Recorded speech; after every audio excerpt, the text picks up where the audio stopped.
तो हम अभी तक हाइड्रोकार्बन पढ़ रहे थे। लास्ट क्लास में हमने हाइड्रोकार्बन में देखा था क्लासिफिकेशन। हमने देखा था एल्केन, एल्कीन और एल्काइन का फॉर्मूला, बेसिक फॉर्मूला क्या होता है और कैसे एल्केन, एल्कीन, एल्काइन का क्लासिफिकेशन कर सकते हैं। फिर हम एल्केन्स पे आए थे और हमने एल्केन में पढ़ा था उसका नॉमेनक्लेचर और आइसोमेरिज्म। नॉमेनक्लेचर इसका बहुत ही इंपॉर्टेंट है, उम्मीद है सबको समझ आया होगा। तो अब हम फर्दर एल्केन से ही स्टार्ट करते हैं हाइड्रोकार्बन को। एल्केन को ही पढ़ते हैं और देखते हैं उसके बारे में ज़्यादा जानते हैं। आइए, तो अब हम यहाँ पढ़ने वाले हैं एल्केन की प्रिपरेशन। ठीक है, तो एल्केन की प्रिपरेशन होती कैसे है, मतलब कि एल्केन को प्रिपेयर कैसे किया जाता है, कैसे एल्केन बनता है। तो एल्केन क्या होता है ये तो हमने देखा ही था, जैसे कार्बन कार्बन सिंगल बॉन्ड है जितना भी, वो सारे एल्केन्स में आते हैं, है ना। तो ये हमारा हो गया एल्केन। तो अब एल्केन बनता कैसे है, तो अनसैचुरेटेड हाइड्रोकार्बन से एक तो बनता है। अनसैचुरेटेड हाइड्रोकार्बन क्या होते हैं, अनसैचुरेटेड का मतलब है डबल बॉन्ड, या तो कार्बन कार्बन डबल बॉन्ड होगा या तो कार्बन कार्बन ट्रिपल बॉन्ड। ठीक है, तो जैसे यहाँ पे है ये CH2 डबल बॉन्ड CH2 है, इसे हम इथीन बोलते हैं। तो ये डबल बॉन्ड है और ये डबल बॉन्ड से बना है। ठीक है, तो ये हो गया हमारा एल्कीन, है ना, ये एल्कीन ग्रुप में आ गया।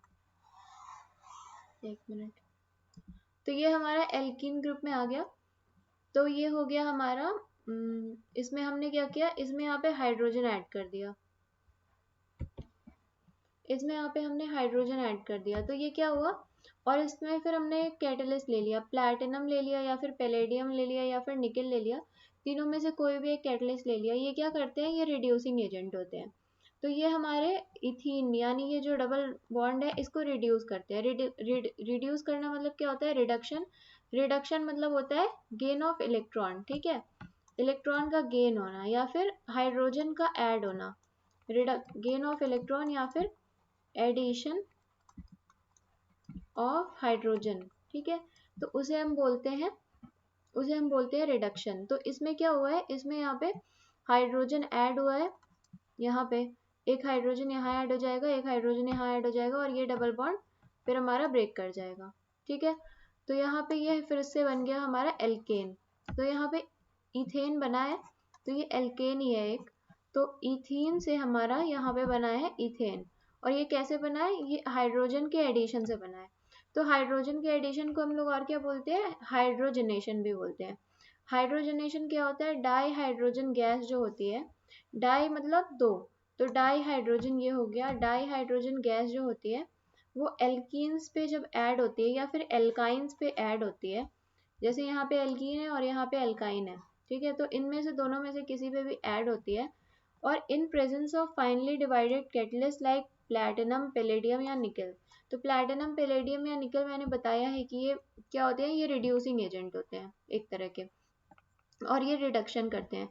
तो हमारे एल्कीन एल्काइन जब ये हाइड्रोजन ऐड होता है इसके इन तीनों में से किसी भी एक के प्रेजेंस में, तो उसको हम लोग, और उससे एल्केन बनता है हमारा। ठीक है, तो उसको हम लोग कह देते हैं उस प्रोसेस को हाइड्रोजनेशन।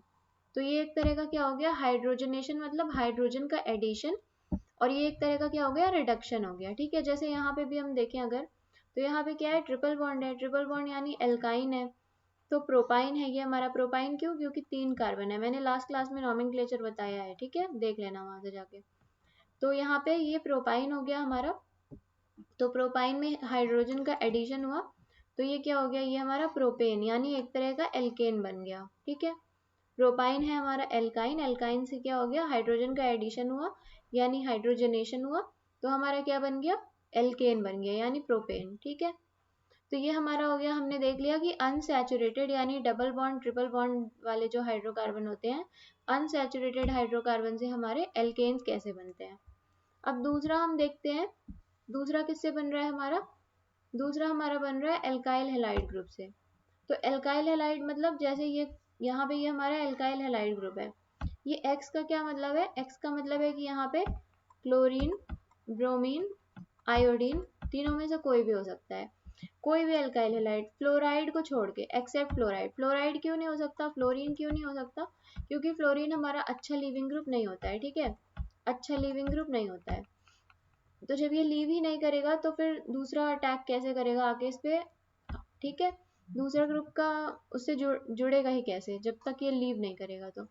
तो हमारे क्लोरीन ब्रोमीन ये सब हम लोग बाद में समझेंगे, लिविंग ग्रुप और ये क्या होता है अटैकिंग ग्रुप। अभी हम बस ये समझ लेते हैं कि हमारा फ्लोरीन इसमें नहीं होता है और हमारे क्लोरीन ब्रोमीन या आयोडीन इसमें हो सकते हैं, ठीक है।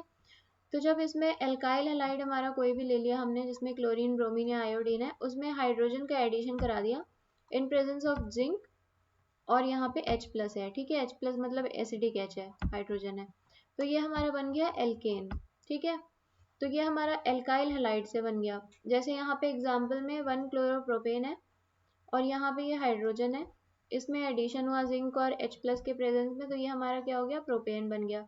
मतलब ये कि बस ये निकल जाएगा और इसकी जगह पे ये जो हाइड्रोजन है एक हाइड्रोजन आके इससे जुड़ जाएगा, ठीक है। तो ये हमारा प्रोपेन बन गया और फिर एक और हाइड्रोजन जो बचेगा वो क्या होगा, वो यहाँ पे क्लोरीन के साथ बॉन्ड बना लेगा, ठीक है। दोनों HCl बन के निकल जाएंगे, ठीक। ऐसे शॉर्ट में हम समझ सकते हैं बिना मैकेनिज्म जाने। तो पहला हमने क्या देखा, पहला हमने देखा अनसैचुरेटेड हाइड्रोकार्बन से ये बनता है। दूसरा हमने क्या देखा, एल्केन किससे बनता है, दूसरा एल्केन हमने देखा एल्काइल हैलाइड से बनता है। तीसरा क्या है हमारा, एक और है, ये है हमारा वुड्स रिएक्शन, ठीक है। ये रिएक्शन बहुत ही इंपॉर्टेंट है, ये नेम रिएक्शन है और ये पूछ सकता है, डायरेक्ट पूछ सकता है कि 2-4 ऑप्शन देके हमारे, या तो बोर्ड एग्जाम्स में भी पूछ सकता है और हमारे MCQ वाले एग्जाम जैसे IIT और नीट में भी पूछ सकता है, जेई नीट में, कि वुड्स रिएक्शन क्या होती है, कौन सी इसमें से वुड्स रिएक्शन है ऐसे। तो इसमें क्या होगा कि इसमें ब्रोमोमीथेन होगा हमारा, ये है ब्रोमोमीथेन, ठीक। और ये हमारा किसका, सोडियम के प्रेजेंस में 2 मोल ब्रोमोमीथेन है, एक यहाँ ब्रोमोमीथेन है एक यहाँ ब्रोमोमीथेन है, ठीक है। ऐसे भी लिख सकते हैं कि 2CH3Br प्लस 2 सोडियम, है ना। ये हमारा ड्राई ईथर के प्रेजेंस में, ये ड्राई ईथर इंपॉर्टेंट है, इसको जरूर याद रखना है। ड्राई ईथर के प्रेजेंस में हमारा क्या हो गया, एल्केन बना लिया इसने, ठीक है, इथेन या एल्केन बना लिया। तो ये हमारा, हमें इसमें भी एल्केन ही मिल रहा है क्योंकि हम एल्केन की प्रिपरेशन पढ़ रहे हैं। तो वुड्स रिएक्शन में क्या मिलता है, हमें एल्केन मिलता है। और ये इसका अगर हम देखें, इसकी डेफिनेशन देखें तो क्या होगा, alkyl halide, alkyl halide on treatment with sodium metal in dry ether, ठीक है। ये ड्राई ईथर जरूर याद रखना, और सोडियम मेटल किसके प्रेजेंस में, एल्काइल हैलाइड, ये हमने देखा ना, ये क्या है, ये हमारा अल्काइल हैलाइड है in presence of sodium metal, sodium metal ये, ठीक है। ड्राई ईथर के प्रेजेंस में, ड्राई ईथर के प्रेजेंस में, ड्राई मतलब नाम ही से लग रहा है कि फ्री फ्रॉम मॉइस्चर, ठीक। जब इसके प्रेजेंस में ये हमारा क्या देता है, हायर एल्केन देता है, ठीक है। हायर एल्केन देता है तो ये हमारा क्या हो जाता है, वुड्स रिएक्शन हो जाता है, ठीक। तो वुड्स रिएक्शन क्या है, ये किसके लिए यूज किया जाता है, तो प्रिपरेशन ऑफ हायर एल्केन जिसमें कि even number of carbon atom होते हैं। ये भी हमें याद रखना है, ये भी इंपॉर्टेंट है कि इसमें क्या होते हैं, even number of carbon atoms होते हैं। ये उनके प्रेजेंस में हमारा क्या होता है, एल्केन देता है, ठीक है। और एल्केन जब भी बनता है तो उसमें even number of carbon atom होते हैं, जैसे कि यहाँ बनेगा या तो 2 कार्बन आइटम वाला या तो 4 कार्बन आइटम वाला। कभी भी ऐसे नहीं होगा कि ऑड कार्बन, नहीं, ये नहीं बनेगा कभी भी। 3 कार्बन आइटम नहीं बनेगा क्योंकि ये ऑड है, या फिर 5 कभी नहीं बनेगा, ठीक है। ये भी कभी नहीं बनेगा क्योंकि ये ऑड है। तो हमेशा जब भी एल्केन बनेगा तो वो हमारा even number of carbon atom का बनेगा, ठीक है। तो अब तीसरा हम देखते हैं, पहला हमने क्या देखा, पहला हमने देखा कि अनसैचुरेटेड हाइड्रोकार्बन जिसमें रिडक्शन हुआ। दूसरा हमने देखा एल्काइल हैलाइड के प्रेजेंस में, और एल्काइल हैलाइड ही है ये, ब्रोमोइथेन हमारा अल्काइल हैलाइड ही है, तो ये भी वुड्स रिएक्शन भी अल्काइल हैलाइड के अंडर में ही आ गया। अब तीसरा हम देखने जा रहे हैं कार्बोक्सिलिक एसिड से कैसे बनता है। तो ये हमारा क्या है, ये हमारा सॉल्ट है कार्बोक्सिलिक एसिड का, जिसको कहते हैं सोडियम इथेनोइड। ये किसके प्रेजेंस में, एक बेस है, ये बेस होता है हमारा NaOH, ये बेस है सोडियम हाइड्रोक्साइड इसके प्रेजेंस में, और कैल्शियम ऑक्साइड, और यहाँ पे हीट हुआ है, ठीक है। इसके प्रेजेंस में इसने क्या दिया है, एक एल्केन दिया है। तो यहाँ पे क्या हो रहा है, यहाँ पे डी कार्बोक्सिलेशन भी हो रहा है, ठीक है। डी कार्बोक्सिलेशन का क्या मतलब होता है, हाँ, कि कार्बन, कार्बोक्सिल ग्रुप होता है, उससे कार्बन डाइऑक्साइड का रिमूवल होता है, ठीक है। मतलब यहाँ पे जैसे ये हमारा है ना, यहाँ पे ये क्या है, कार्बोक्सिल ग्रुप है, तो यहाँ से हमारा ये कार्बन डाइऑक्साइड का रिमूवल हो जाएगा और यहाँ पे CH4 आ जाएगा और एक हमारा CO2 भी यहाँ से निकल जाएगा। तो ये हो गया हमारा डीकार्बोक्सिलेशन रिएक्शन। तो एक हम लोगों ने और देख लिया कार्बोक्सिलिक एसिड से कैसे बनते हैं। अब हमारा एक और इसी में है कॉल्वे इलेक्ट्रोलिथिक मेथड। ये भी हमारा कार्बन डाइऑक्साइड का यहाँ पे भी हमारा निकल रहा है, यहाँ पे भी हमारा डीकार्बोक्सिलेशन हो रहा है। तो ये भी उसी पैटर्न पे बेस्ड है, लेकिन ये इसमें क्या होता है, इसमें एनोड और कैथोड का क्या सीन है वो हम अभी देख लेते हैं। इसमें क्या होता है कोल्बे इलेक्ट्रोलिटिक मेथड में, ये भी बहुत इंपॉर्टेंट है। तो कोल्बे इलेक्ट्रोलिटिक मेथड में क्या होता है कि ये भी हमें एल्केन देता है, ठीक है, जिसमें कि even number of carbon atom होते हैं, किस पे, एनोड पे। एनोड क्या होता है, अच्छा हमारा एनोड होता है हमारा जिसपे ऑक्सीडेशन होती है, एनोड पे हमारी ऑक्सीडेशन होती है इलेक्ट्रोलिटिक मेथड में, और कैथोड पे हमारा क्या होता है, कैथोड पे हमारा इलेक्ट्रोलिटिक मेथड में रिडक्शन होती है, ठीक है। तो इसमें क्या होगा, इसमें हमारे इवन नंबर ऑफ हमें कार्बन एटम्स मिलेंगे किस पे, एनोड पे। तो देखते हैं ये कैसे।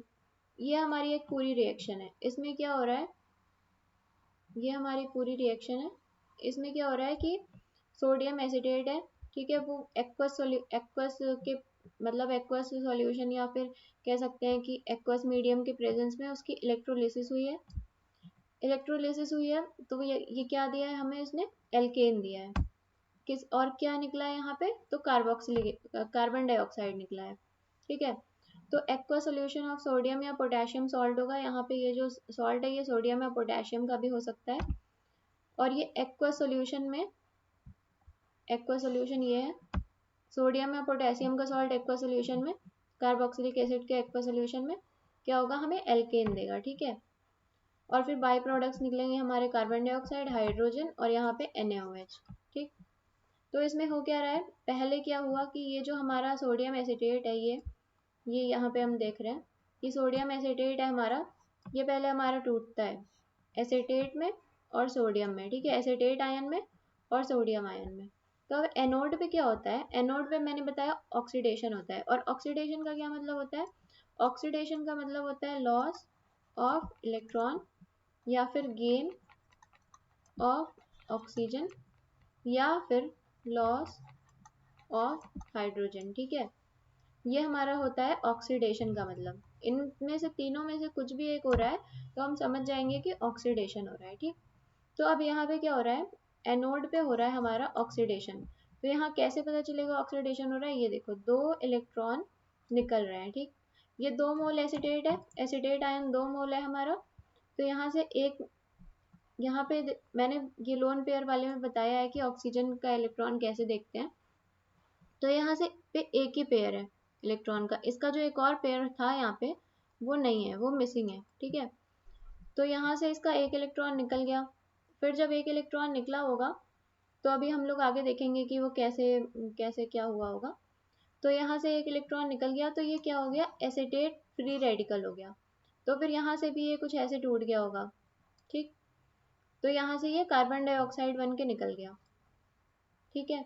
और यहाँ से क्या हुआ, यहाँ से मिथाइल ग्रुप निकला, यहाँ से मिथाइल रेडिकल, ये जो मिथाइल रेडिकल दिख रहा है ये यहाँ से निकला, ठीक है। तो अब क्या हुआ, जब ये मिथाइल रेडिकल यहाँ से निकला तो यहाँ पे एक और 2 मोल था ना, ये हमारा एसिटेट आयन 2 मोल था, ठीक है।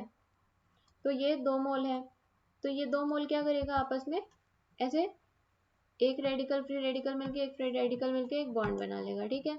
ये भी निकल गया।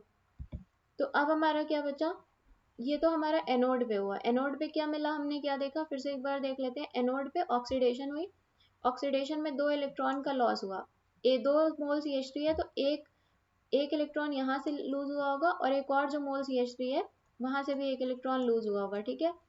तो फिर यहाँ से हमारा कार्बन डाइऑक्साइड मिल गया हमें और मिथाइल रेडिकल मिल गया। फिर मिथाइल रेडिकल ने क्या किया, मिथाइल रेडिकल यहाँ पे बॉन्ड बन गया यहाँ पे, ठीक है, मिथाइल मिथाइल का।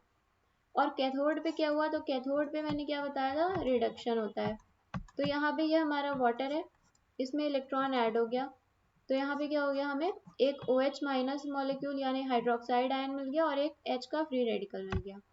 तो अब H H मिल गए, फिर से क्या बना लेंगे, H2 बना लेंगे, फ्री रेडिकल का ऐसे बॉन्ड बनता है ना, ऐसे फ्री रेडिकल है, ये फ्री रेडिकल है, दोनों ने बॉन्ड बना लिया, ठीक है। तो ये हमारा हाइड्रोजन बन गया। तो ये हमने देखा कि आज हमने क्या देखा, तो आज हमने ये देखा कि प्रिपरेशन कैसे होती है एल्केन की। तो पहले हमने देखा कि सैचुरेटेड हाइड्रोकार्बन से होती है, दूसरा हमने देखा कि एल्काइल हैलाइड से होती है, तीसरा हमने फिर एल्काइल हैलाइड में ही हमने वुड्स रिएक्शन देखा, और वुड्स रिएक्शन सबको याद कर लेना है, ये बहुत ही इंपॉर्टेंट है। फिर तीसरा हमने देखा कि कार्बोक्सिलिक एसिड से कैसे बन रहा है, तो कार्बोक्सिलिक एसिड से कैसे बन रहा है, यहाँ पे हमारा डी कार्बोक्सिलेशन हो जा रहा है, ठीक है। और उसी में हमने कोल्बे इलेक्ट्रोलिटिक मेथड भी देखा। तो कोल्बे इलेक्ट्रोलिटिक मेथड पे हमने क्या देखा कि ये हमारा पूरा मेन रिएक्शन था, यहाँ पे ये हमारा मेन रिएक्शन था। इससे क्या हो रहा है, एनोड पे ऑक्सीडेशन हो रहा है तो फ्री रेडिकल मिल रहा है, और कैथोड पे क्या हो रहा है, रिडक्शन हो रहा है, तो H2O का क्या हो रहा है, रिडक्शन हो रहा है, ठीक है। तो इतना हमें याद रखना है। अब आगे की क्लास में हम इसकी पढ़ेंगे क्या, फिजिकल प्रॉपर्टीज, फिजिकल प्रॉपर्टी पढ़ेंगे और केमिकल प्रॉपर्टीज पढ़ेंगे, ठीक है, एल्केन की। फिर उसके बाद हम आगे एल्कीन पे प्रोसीड करेंगे, लेकिन पहले हम एल्केन की फिजिकल और केमिकल प्रॉपर्टीज पढ़ेंगे, ये भी बहुत इंपॉर्टेंट है। तो उम्मीद करती हूँ आपको ये वीडियो समझ आई होगी और पसंद आई होगी। अगर पसंद आई हो तो please like share and subscribe, और अगर कोई भी डाउट है तो आप कमेंट सेक्शन में मुझसे कमेंट करके पूछ सकते हैं। Okay, thank you, bye bye.